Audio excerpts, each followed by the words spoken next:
gente, e aí, tudo bem com vocês? Voltando, né, para a discussão sobre a releitura O Patinho Feio.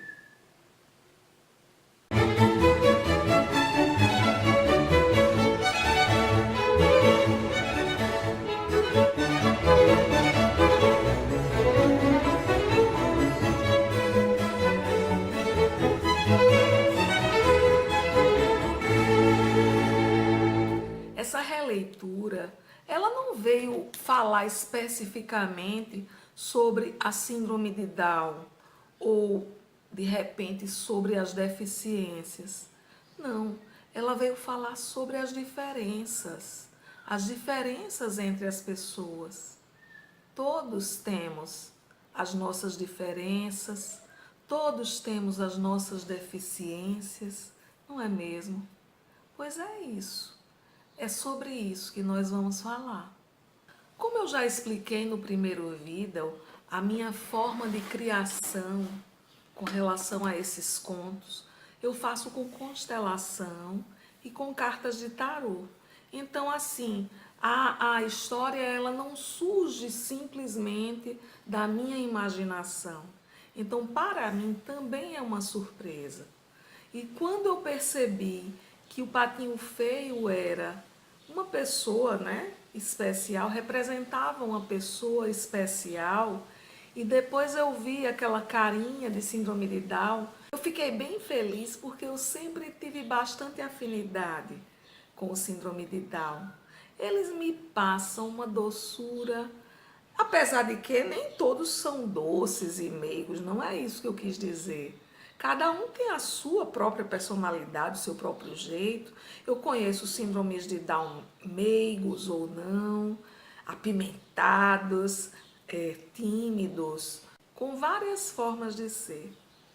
Mas assim, todos eles me chamam, me atraem por aquele jeitinho que eles têm em comum.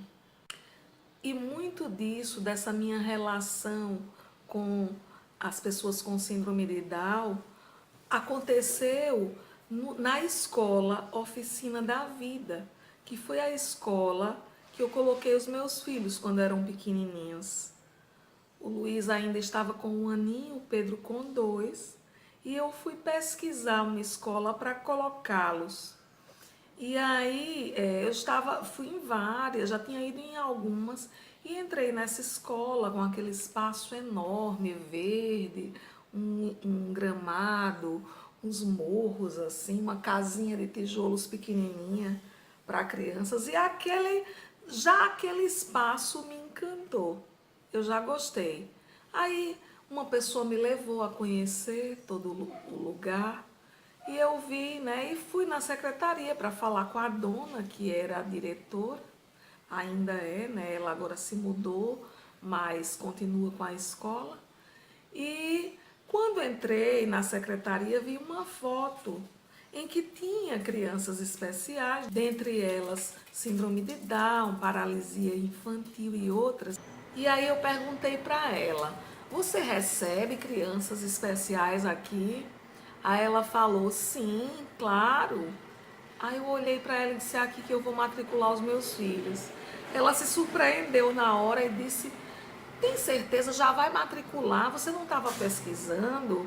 Você não quer pensar um pouco? Eu disse, não, é exatamente aqui que eu quero matricular os meus filhos. E aí, assim, essa foi uma atitude, uma decisão, um investimento que eu não me arrependo, que foi para a vida toda e que, quando eu lembro, me emociona até hoje. Lá eles começaram a ter esse contato, a respeitar o outro em suas diferenças, sem aquela coisa piegas de peninha, porque isso é desnecessário.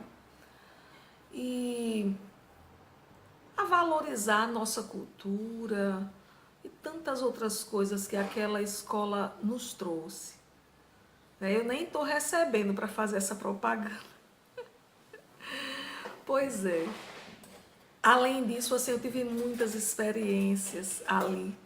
Teve uma vez em que eu fui fazer uma aula para eles, na época em que o vírus H1N1 deu aquele boom. E eu fui fazer uma aula para as crianças mesmo, sobre o H1N1. E aí a gente leva aquelas orientações básicas, explica sobre o vírus e tal, de uma forma lúdica para que eles entendam, né? E aí eu fiz tranquilo, a gente não sabe como vai atingir cada um. Um outro dia eu volto, né? Estou lá para pegar os meninos. Aí chega o Arthur, um menino com síndrome de Down, no máximo ele devia ter uns 6 anos na época, arrastando a mãe. Mamãe, foi ela que deu aula sobre síndrome de Down. E quando ele me apresentou a mãe, ele deu uma aula sobre tudo que eu tinha dito, que me surpreendeu extremamente. Eu fiquei assim, meu Deus, esse menino vai ser cientista. Então hoje eu acredito que ele deve estar com talvez uns 18 anos, não sei. Mas assim, eu acho que ele vai fazer muito sucesso nessa vida, seja em que área for que ele escolher. E se o Arthur, da Escola Oficina da Vida, ou a mãe dele, ou quem quer que o conheça, um dia assistir esse vídeo, ó, um beijo enorme para você. Você fez diferença na minha vida. Nesse sentido de mudar essa visão, né? De ver que a pessoa com síndrome de Down, ela tem muita capacidade para crescer, para desenvolver. Então, você foi um dos pioneiros nessa mudança de visão na minha vida. Beijo. Então, como eu disse antes, todos somos diferentes. E a gente tem uma dificuldade grande de respeitar essas diferenças, né? Até porque a gente tem dificuldade até de respeitar nós mesmos.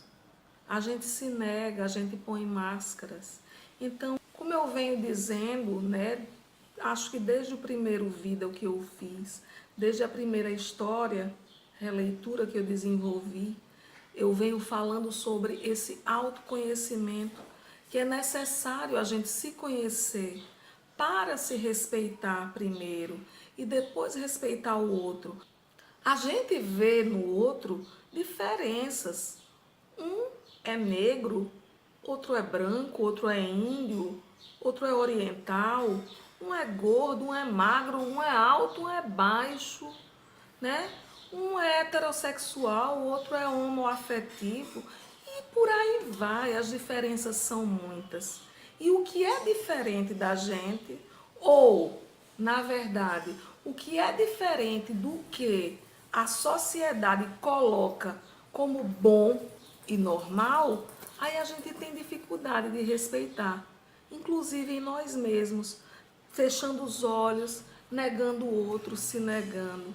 Então essa história fala um pouco disso, com enfoque nas pessoas especiais, né, que precisam, que têm necessidades especiais, os cegos, os surdos, mudos, as pessoas com paralisia cerebral, as pessoas com síndrome de Down, com autismo, colocando enfoque nelas porque tem realmente necessidades mais especiais.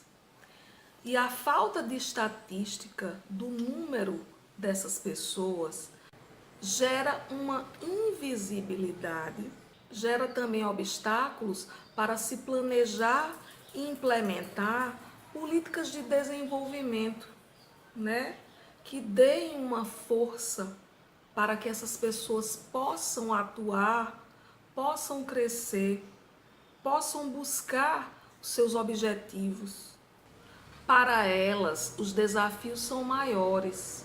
O custo de vida aumenta por suas próprias necessidades. É muito mais difícil elas conseguirem terminar o ensino fundamental, por exemplo. Os serviços de saúde aumenta, fica mais caro, tudo se torna mais difícil. E mesmo com todas essas dificuldades, existem muitos que conseguem crescer, se desenvolver, né? Eu, inclusive, na história, fiz uma referência a Cláudio Aleone Arruda, que é um brasileiro, né, com síndrome de Down, e que é um cavaleiro, que trabalha como instrutor de pôneis hoje. E, pelo que eu vi nas reportagens, ele é muito feliz. Existem outras pessoas, né, fazendo, acontecendo, outros brasileiros. Existem vários atores. Tem aquele filme Colegas, muito bom, em que trabalha o Ariel Goldenberg e a Rita Pock, né? E tem o outro que eu agora não estou lembrada o nome. Acho que vale a pena falar também o nome da Débora Araújo Seabra, que é uma professora que tem uma visibilidade nas redes sociais, na internet. Tem o Eduardo Gontijo, que é um músico, toca 7 instrumentos. Na Espanha tem um rapaz que é Pablo Pineda, se não me engano. Ele é ator e pedagogo e ele é uma grande celebridade na Espanha. E lá temos também uma vereadora, Ângela Bachiller, ou é Ângela Bachiller, não sei exatamente a pronúncia. Mas assim, eu estou dando exemplos de tantas pessoas que conseguiram, que foram estimuladas, que tiveram como crescer. Nós não sabemos até onde vai os nossos potenciais se a gente não estimular. Hoje mesmo eu estava vendo um vídeo de uma moça com síndrome de Down, Cíntia, o nome dela. Um vídeo aqui no YouTube que casou com outro rapaz. Ele não tem síndrome de Down, mas me parece que tem também uma deficiência mental. Eles casaram e tiveram um filho, um filhinho, né? É Augusto o nome da criança. Na época do vídeo ele estava com 5 anos e agora não sei, deve ter uns 8, eu não sei bem. Mas assim, todo o apoio da família, eu acho que isso que é fundamental, né? Todo o apoio da família. Se a pessoa tiver condições financeiras, melhor, claro. Mas assim, independente disso, a gente precisa estimular. E o governo precisa dar uma maior visibilidade para isso. Não só o síndrome de Down, não só as pessoas com síndrome de Down, mas todas as outras pessoas, cada um em suas necessidades. Então, gente, gostei muito dessa história, me emocionou bastante porque eu tenho essa ligação, essa conexão com os síndromes de Down. Me emocionou bastante. Eu fiquei bem satisfeita. E deixo para vocês um forte abraço, que vocês possam refletir, tanto quanto eu. E curtam aí embaixo, deem um joinha, né? Façam algum comentário, divulguem o canal, né? Que mais que eu posso dizer? Se inscrevam, tá bom? E até o próximo vídeo. Gratidão.